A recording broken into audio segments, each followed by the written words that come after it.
lot of farming happening around here.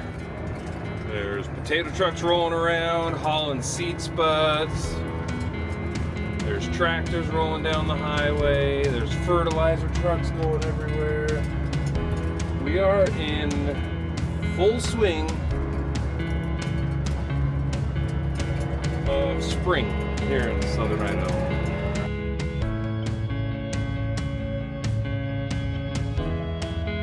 Ladies and gentlemen, boys and girls, children of all ages, it's springtime. Welcome to Hurstbrand Farms, and it's crazy around here. Gotta get a little motivation here this morning. All right, let's talk about what we got going on here today. There's so much going on. We finally hit the field yesterday with some spring cultivation so that we can get ready to plant beets. We've got this tractor here, got a new set of shoes, and then adjusted the width of the shoes. So this tractor is now going to be set up for potatoes. It was set up for sugar beets. Sugar beets are on 22-inch rows. Potatoes are on 36-inch rows. So we suck the tires in tighter so that we can straddle two 36-inch rows. That comes up to what, 72 inches, right? So 72 inches, both sides. When we do sugar beets, they're 88 inches. So we can straddle four sugar beet rows. We got the Challenger here. We need diesel up. I'm going to be running this today, and we are running the Sunflower 6830 rotary finisher. It's kind of a weird little field cultivator because it has 0 shanks. It's all discs. Anyways, let's get the diesel in here and let's get rolling. All right, we got the diesel going. Filling this up. Let's check the oil. For whatever reason, this engine burns a little oil. Oh, we're good. It's a 7-cylinder Sisu diesel engine. Kind of goofy, 7-cylinder. It sounds goofy. It sounds like it's out of balance. But it works.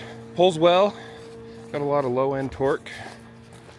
Let's just do a visual inspection on the rotary finisher here. It's kind of an interesting disc, or finisher, whatever you want to call it. So we got disc blades up here. I believe they're at an 8-degree angle. You got a reel crumbler. So that's kind of keeping the dirt from blowing too far out after the disc, I guess, and crumbling any clods. And behind that, we got wavy coulters. Those are finishing the soil, I guess. And then there's spider discs. That's what these are called. They're kind of interesting. They work a lot like a tiller blade. Do a really nice job. So there's 2 sets of those, and then after that, a hydraulic down pressure finishing reel, crumbler, whatever you call it. Does a really nice job. We really like what it does in front of our sugar beets.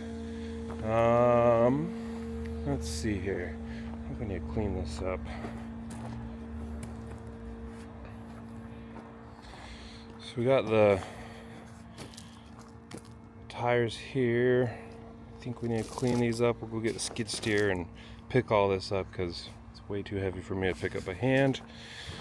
Let's go see what's in the shop here. A couple other projects going on. It's crazy busy. Miguel just barely left with the grain drill. He's going to plant some spring wheat, some hard white spring wheat. We got about 50 acres of that to plant, so it's not too much. Honestly, he should finish today. So, got the dirt eliminator. Still not quite done with that. We've brought the potato planters in.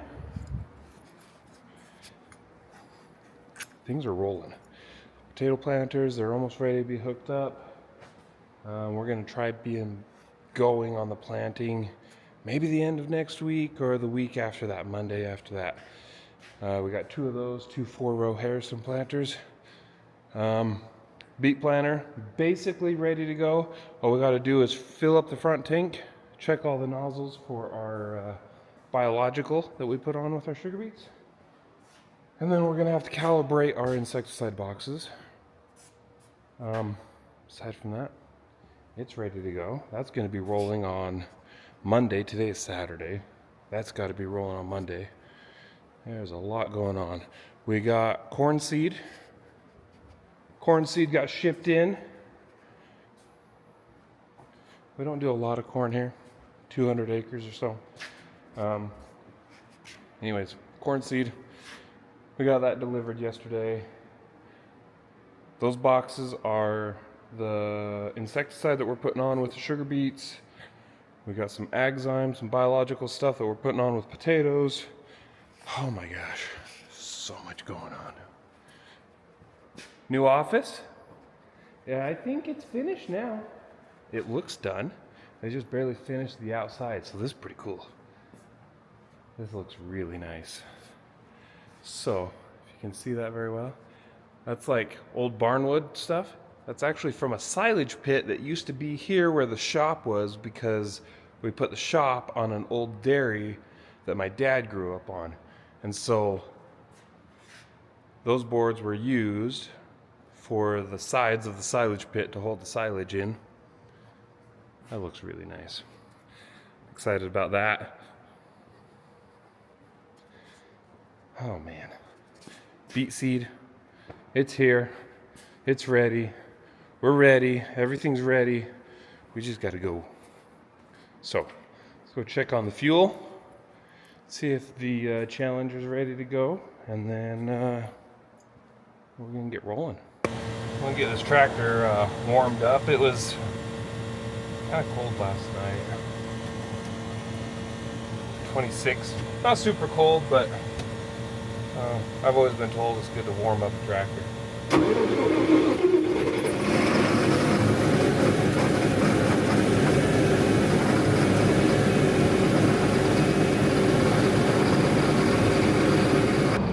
All right, Challenger's warming up and fueling up. Let's hop in the skid steer and move some of this stuff out of the way for the tractor that had the wheels moved on them for their spacing. We got the JCB skid steer. This thing's so handy to have around the farm. The visibility of a skid steer, especially at JCB, because it only has the one arm on the one side. It's so nice. Alright, we're just gonna slide that over. Because I want blue beets first.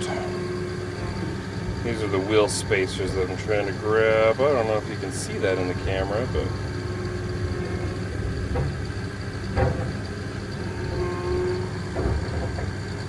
it's like playing the crane game, but I'm in control of the claw. Oh yeah, got both of them.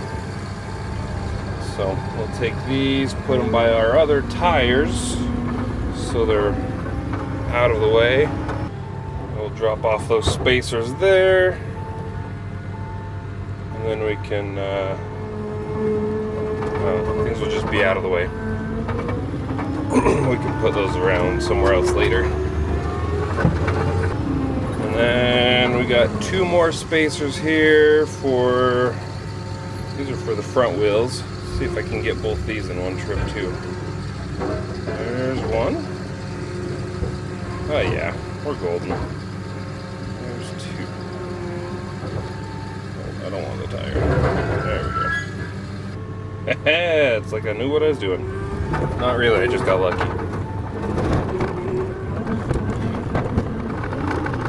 Okay, so for the tires, we're gonna leave those there because I'm not sure what my dad wants to do with those.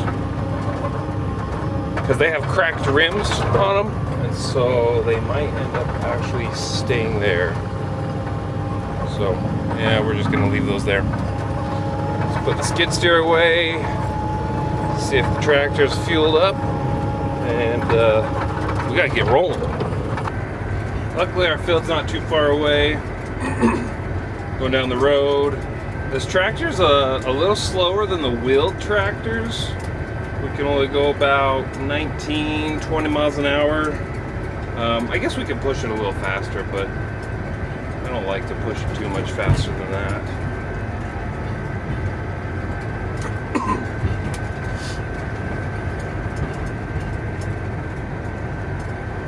Get above 22 or 2,000 RPM.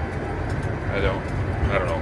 Maybe I'm weird that way. I just don't like pushing it that hard, especially down the road. There's no reason to have it wrapped up.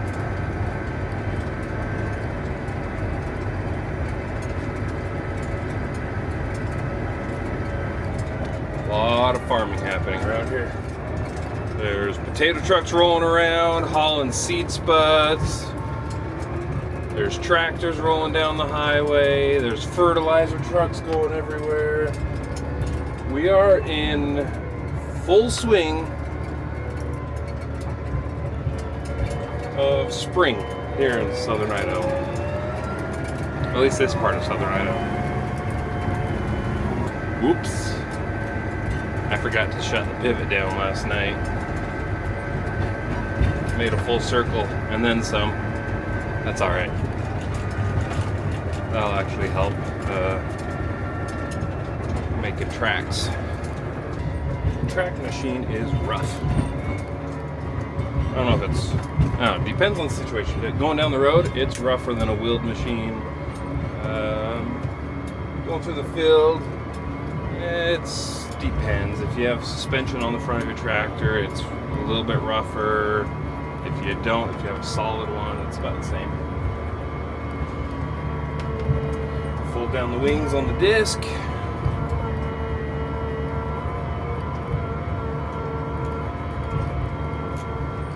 And then turn on our hydraulic down pressure for the back reel. We're gonna be good to go.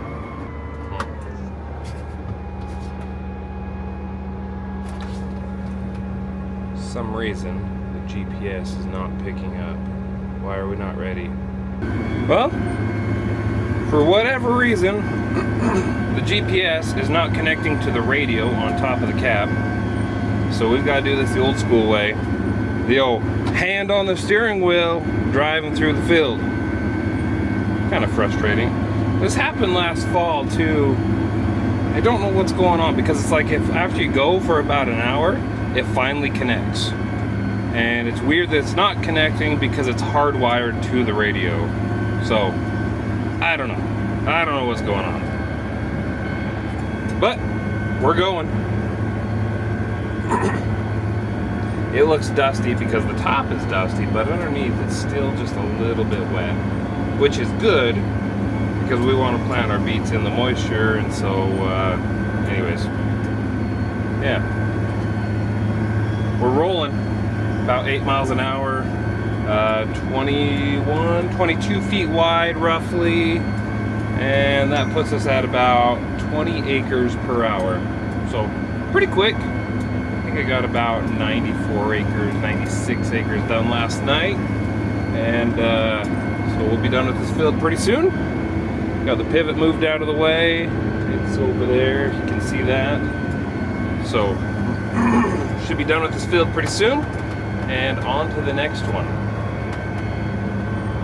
Hopefully the GPS works later. Right now it's fine, but it'd be nice if it worked. Anyways, keep going. Finally got the GPS to work. For whatever reason, that little box with the antenna on it, the little black antenna, it decided to start communicating with the screen. I don't know why it does that, but it does. Huh. That's weird. I don't know why the steps didn't come down all the way. Huh. Let me show you what we're doing out here. So, there's a couple goals here that we have by doing this rotary soil finisher, or field cultivator, whatever you want to call it. There's a couple goals that we have. So if you look here, Now don't tell me that my soil's dead, because I know those comments are coming. This is what happens in the springtime after winter. Our soil is a little bit sandy. It's high in calcium. It's still good soil. It's great for potatoes. It's great for the things that we do. But it crusts over winter and into the spring after we get the heat. It'll start crusting when it dries out. That's just how it is. Okay? That's just flat out, that's how it is. That's how it's gonna look. Most soil will do that. Now this was potatoes last year, so you can see remnants of potato vines here in the field. And you can see it's a little bit rough. There's some divots here from the disc ripper that we used last fall when we ripped this to open it up, because after potato harvest, you got a lot of truck traffic through the field, and it really compacts the soil. And so we rip it in the fall, and then as it snows and rains and we get moisture into the dirt, we want that moisture to go down in and not just puddle up on the top. And so that's why we do fall tillage and deep tillage after potatoes. We got to get rid of that compaction, open the soil up, let the moisture go down, and then the freezing and thawing effect on this dirt actually breaks up compaction even more. And so this ground's actually really mellow and really nice. So anyways, we got a little bit rough right here. You can see divots from the shanks, from the rippers. It's even more prominent over here. And what we're trying to do with the soil finisher, the rotary finisher, the sunflower disc, is we're trying to smooth it all out. This opens up the top crust, breaks it up a little bit, and it makes just a beautiful, nice situation to plant sugar beets in. This is a beautiful seed bed, in my opinion. This is a perfect seed bed. Now, what's really nice about this is our soil is fairly sandy. This sunflower disc, in years past, we used to use a roller harrow, a rolling harrow, what's other names for it? Guys call them seed bed makers. I'm trying to think, what's another name? Anyways, so it's a rolling drum on the front, and then you got little S-tines that are dragging through the soil, and then a leveling bar, and then another rolling drum in the back. And the rolling drums have rings, metal rings on them that are spinning, and they're just like pulverizing the soil. And they worked good. They were good for leveling out soil. They were good for what we needed for, especially when we were in the flood irrigation days. We no longer on our farm do any flood irrigation. And so we don't need our soil to be perfectly level. We just need it to be mostly level and smooth and just good for seeds. So the nice thing about the sunflower disc versus a roller harrow, a rolling harrow, a rolling, I don't know what else to call it. Anyways, the nice thing about this sunflower is we actually don't pulverize everything. See, we still have little dirt clods here. Soil aggregate, I believe that's the correct term. We got this. So when the wind comes, because it is windy in Idaho, we want to have some of this here, because that will actually block a lot of this sandy soil. It'll keep it in place. Sounds crazy, but it works. And so this soil finisher actually does a really good job at leaving little aggregates everywhere that are still great to plant through. The planter disc, the opening disc, will open up that soil. They'll push the aggregates out of the way. We're gonna have great seed to soil contact, but we still have enough of those little aggregates, those little dirt clods, if you will. We got enough of those dirt clods to keep the soil in place, and we really don't blow.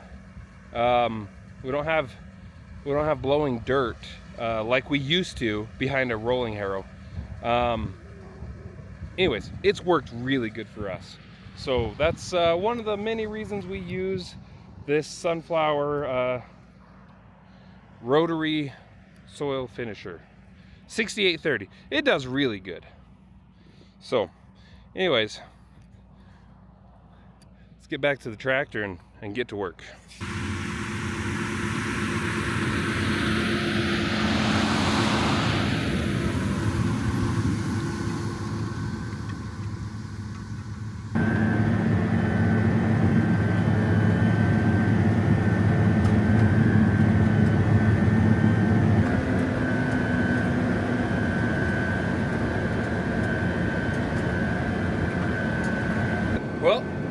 moved on to our third field of the day. So we started on the first field and just finished it up. I guess I started that yesterday. Finished that field up, then we had like a 15, pretty sure it's 15 acres. 15 acre field after that. Pretty little, pretty fast. Now we're on our third field. And this one doesn't have pivots. We've got wheel lines. I don't know if you can see that, but there's a lot of cows over there too. A lot of cute little babies. And then we got lunch coming. The nice thing about having lunch delivered is you don't eat it before lunchtime. Rather than packing a lunch, which would be probably better. There he is. There's the old Sean. Let's see what he brought. Thanks, sir. You coming with me? No. Oh, lame. How fast you going? 8. I'm not done yet. Yeah. This field's got a lot more moisture in it. I think behind that Great Plains disc ripper. It packs in better and seals up, keeps the moisture in. Is that thing running? Yep.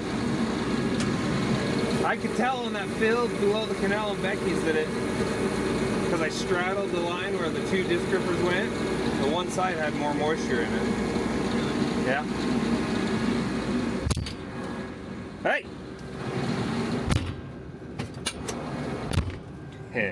He don't like the camera. Too bad, my guy. Thank you for lunch. Alright, let's keep going. Not that you care, but here's what we got for lunch today. Gas station burrito. Some, they're in the bag, you can't see them, but some nacho cheese Doritos that, if you follow my Instagram, you know that we got a new contract for that. Just kidding. That was an April Fool's joke. And then a blue Gatorade. It's the lunch of champions. So, still cruising along pretty good. This field is a little different. We used different tillage on this field last fall. And it's, if you heard me talking with my dad, there's more moisture in here. And I think it's because of how this tillage seals up the ground a little better. It's got a heavier roller on the back of the ripper, and so it, I don't know, I guess this is our first time ever following it, and it just seems to have more moisture in the ground. And this field that I'm on in particular has even whiter dirt, which, you know, the color of soil, I guess. The whiter it is, the less moisture it typically holds on to. And so, anyways, pretty impressed with the job that Great Plains Max Chisel did last fall, and the job that it's doing for us this spring, and how things are shaping up.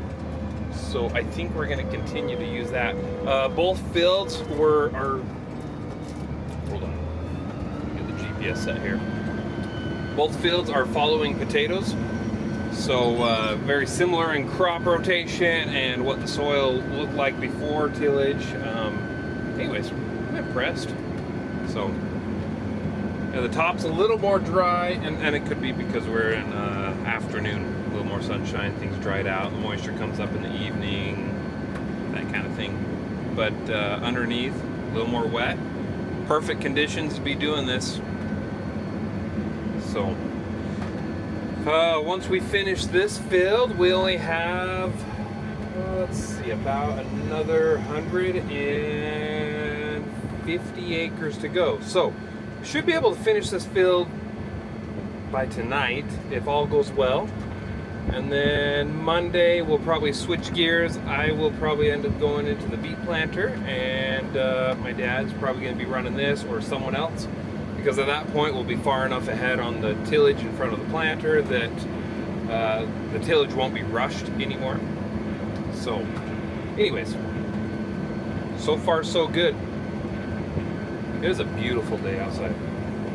Just perfect. Look at that. Sunshine, little breeze, not a cloud in the sky. See the snow on the mountains. We're pretty fortunate to farm where we do. There's a lot of good benefits of this area. We have irrigation water, which is almost like guaranteed all the time. We have great water rights come off the Snake River. We got a beautiful view. It's just a great area. The wheel lines there, that thing with all the wheels and pipe there, that's a wheel line, that's irrigation. We have to deal with things in the middle of the field, like right here. You see where I skipped? And then if you back up right there, these are called mainline risers. Oh, don't hit it. I think I just hit it. Anyways. Yeah, pretty sure I just hit it.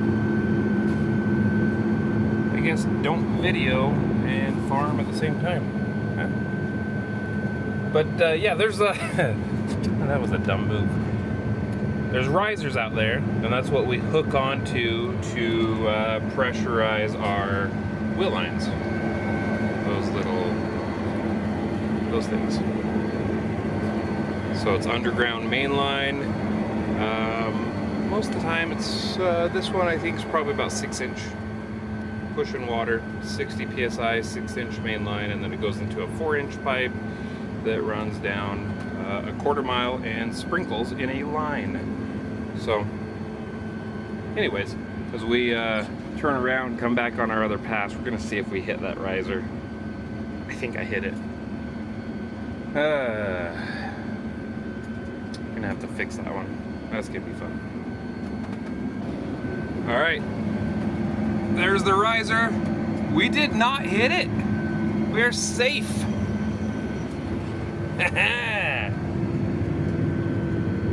So we gotta make those little squiggles around all the risers. We'll come back later and clean up. Come back later and clean that up. And we'll go crossways. That sounds better. Yeah. The joys of irrigation. It's great that we have it, but man, does it make a field hard to work sometimes. There's just a lot of obstacles out here in the middle of the field that we have to worry about. Pivot irrigation is probably about the easiest, unless you're dealing with like little minis in the corners. That can be frustrating. Wheel lines are frustrating. That's what's over there. We've already talked about those. And then with the wheel lines comes the risers that are out in the middle of the field. They're spaced out every 50 feet. Hand lines are the absolute worst because they're 40-foot pipe, 40, 50, but they're like 3-inch and they're on the ground, and you have to pick each one up individually and move it, and you got to do like a 1/4 mile of those if that's how long it is. We don't have any that long on our farm, but we do have some short ones because when you're actually moving water every day, it's easier to move a hand line than it is a wheel line when it's really short. Anywho, later on in the season, we'll get into irrigation. We'll talk about what's going on, why, when, how, all that good stuff. But yeah, lots of obstacles to keep us awake in the field.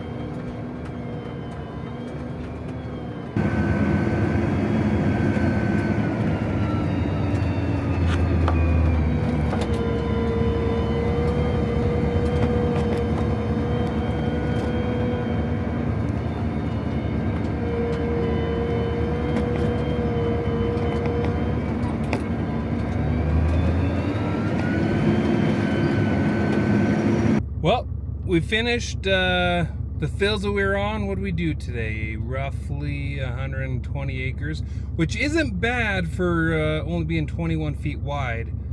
Sure is nice having a high-speed tillage. Being able to pull 8 miles an hour or faster. So lots of stuff still going on with the farm. We've got a truck driver here at the shop right now. He's hauling seed potatoes from eastern Idaho and been hauling them into a cellar. maybe I can get footage. It's hard to catch him because they have weird times that they load and unload. But he's using our truck, hauling seed potatoes for us, so we can suberize those seed potatoes in a cellar. And then wheat got planted today. We've got more irrigation projects going on. Spring is crazy, and thank goodness we have beautiful weather for it. And then it got cold, and then it's beautiful again because that slowed things down with the cold. Didn't make me feel so rushed. Anyways, it's been a good day. I'm gonna go home, hang out with family, and rest up. We'll come back Monday and hopefully get more done. Anyways, if you made it this far in the video, thank you for watching. Hit all those buttons down below. You know, those ones that everyone else tells you hit it. What is it? Like, subscribe, follow, whatever it is. Hit all those buttons. All the buttons that help me. So, anyways, have a great weekend. Goodbye.